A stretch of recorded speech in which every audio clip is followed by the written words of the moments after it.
നമസ്കാരം. ഡൽഹി ജന്തർ മന്ദറിൽ നടന്ന CJP പ്രക്ഷോഭത്തെ അവഹേളിച്ചും സ്ത്രീത്വത്തെ അപകീർത്തിപ്പെടുത്തിയും സംഘപരിവാർ സൈദ്ധാന്തികനും മുൻ RSS നേതാവുമായ TG മോഹൻദാസ് നടത്തിയ പ്രസ്താവനയിൽ അക്ഷരാർത്ഥത്തിൽ വെട്ടിൽ വീണ RSS ദേശീയ നേതൃത്വം മോഹൻദാസിനെ തള്ളി തടിയൂരാൻ ശ്രമം തുടങ്ങി. ദേശീയ നേതൃത്വത്തിന്റെ നിർദ്ദേശപ്രകാരം സംസ്ഥാന നേതൃത്വം അദ്ദേഹത്തിന് പൂർണ്ണമായും കൈയൊഴിഞ്ഞു.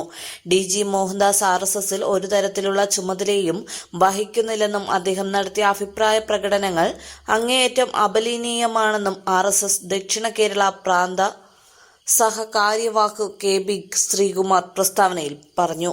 മോഹൻദാസ് നടത്തിയത് അദ്ദേഹത്തിന്റെ വ്യക്തിപരമായ അഭിപ്രായങ്ങളാണെന്നും ആ അഭിപ്രായങ്ങളോടും കാഴ്ചപ്പാടുകളോടും RSS യോജിക്കുന്നില്ലെന്നും ശ്രീകുമാർ പ്രസ്താവനയിൽ വ്യക്തമാക്കി.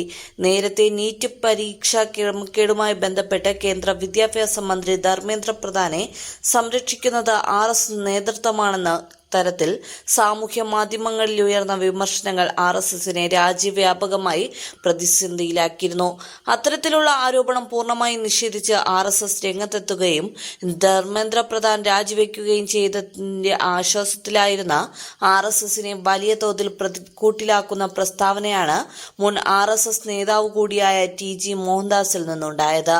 സാമൂഹ്യ മാധ്യമങ്ങളിൽ പങ്കുവച്ച 2 വീഡിയോകളിലൂടെയാണ് അദ്ദേഹം പൂർണ്ണമായും നീറ്റിനെതിരെ തലസ്ഥാനത്ത് സമരം ചെയ്ത വിദ്യാർത്ഥികളെയും വിദ്യാർത്ഥിനികളെയും അവഹേളിച്ച് രംഗത്തെത്തിയത്.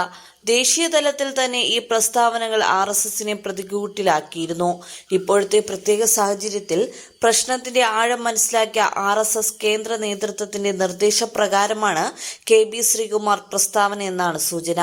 തനിക്ക് ഈ സാഹചര്യം കൈയിൽ കിട്ടിയാൽ ജന്തർ മന്ദറിലെ 4 സ്ക്വയർ കിലോമീറ്റർ പരിസരത്ത് കർഫ്യൂ പ്രഖ്യാപിക്കുകയും ആളുകളോട് 3 തവണ പിരിഞ്ഞു പോകാൻ ആവശ്യപ്പെടുകയും ചെയ്യുമായിരുന്നു എന്ന തരത്തിലാണ് വീഡിയോ ആരംഭിക്കുന്നത്. 3 തവണ പിരിഞ്ഞു പോകാൻ ആവശ്യപ്പെട്ട ശേഷം വെടിവെക്കും. ആളുകൾ ചിതറിയോടും. കുറെ പേർ മരിക്കും, കുറെ പേർ മരിക്കില്ല. ആളുകൾക്ക് അംഗഭംഗം സംഭവിക്കും.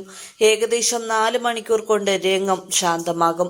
ശവങ്ങൾ പെറുക്കി ആശുപത്രിയിലെത്തിക്കും എന്നായിരുന്നു ആദ്യ വിവാദ വീഡിയോ.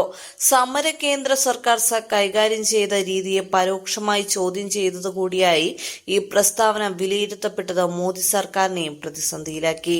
മാത്രമല്ല, മറ്റൊരു വീഡിയോയിലൂടെ സ്ത്രീത്വത്തെ അപമാനിക്കുന്ന പ്രസ്താവന നടത്തിയതായാണ് മോഹൻദാസിനെ പ്രതിക്കൂട്ടിലാക്കിയത്. അവിടെ കൂട്ടബലാത്സംഗം നടക്കുമെന്നും ദൈവം സഹായിച്ച് അതിന് ഒരു പരാതിയുണ്ടാകില്ലെന്നും ബലാത്സംഗം ഇഷ്ടപ്പെടുന്ന ടീമാണ് അവിടെയുള്ള ഇടതു മതേതര ജനാധിപത്യ വിശ്വാസികളായ പെൺകുട്ടികളെന്നും രണ്ടാമത്തെ വീഡിയോയിൽ പറയുന്നു. ഈ പ്രസ്താവനയ്ക്കെതിരെ വ്യാപക പ്രതിഷേധം ഉയർന്നു. SFI, AISF വിദ്യാർത്ഥി സംഘടനകൾ മോഹൻദാസിനെതിരെ നടപടി ആവശ്യപ്പെട്ട് സംസ്ഥാന പോലീസ് മേധാവിക്കും ആഭ്യന്തരമന്ത്രി രമേശ് ചെന്നിത്തലയ്ക്കും പരാതി നൽകി. ഈ പരാതിയുടെ അടിസ്ഥാനത്തിൽ അന്വേഷണം നടത്താൻ state crime records bureau IGP പ്രകാശിനോട് ചെന്നിത്തല നിർദ്ദേശിച്ചു. ഇതോടെ മോഹൻദാസിനെതിരെ നിയമ നടപടി ഉറപ്പായി. എതിർപ്പ് പ്രകടിപ്പിക്കുന്നവരെ ഇല്ലായ്മ ചെയ്യുക എന്ന സംഘപരിവാർ അജണ്ടയാണ് ഈ ക്രൂരമായ പ്രസ്താവനയിലൂടെ പുറത്തുവന്നെന്ന ആരോപണമുയർത്തി പ്രതിപക്ഷ നേതാവ് പിണറായി വിജയൻ രംഗത്തെത്തി. ആഭ്യന്തരമന്ത്രിയുടെ നിർദ്ദേശപ്രകാരം ദക്ഷിണ മേഖല IG അന്വേഷണം ആരംഭിച്ചു. ഇതിന്റെ ഭാഗമായി മോഹൻദാസ് പുറത്തുവിട്ട വീഡിയോകൾ അദ്ദേഹം വിശദമായി പരിശോധിച്ചു. എന്നാൽ അന്വേഷണം സംബന്ധിച്ച പ്രതികരണത്തിന് അദ്ദേഹം വിസമ്മതിച്ചു.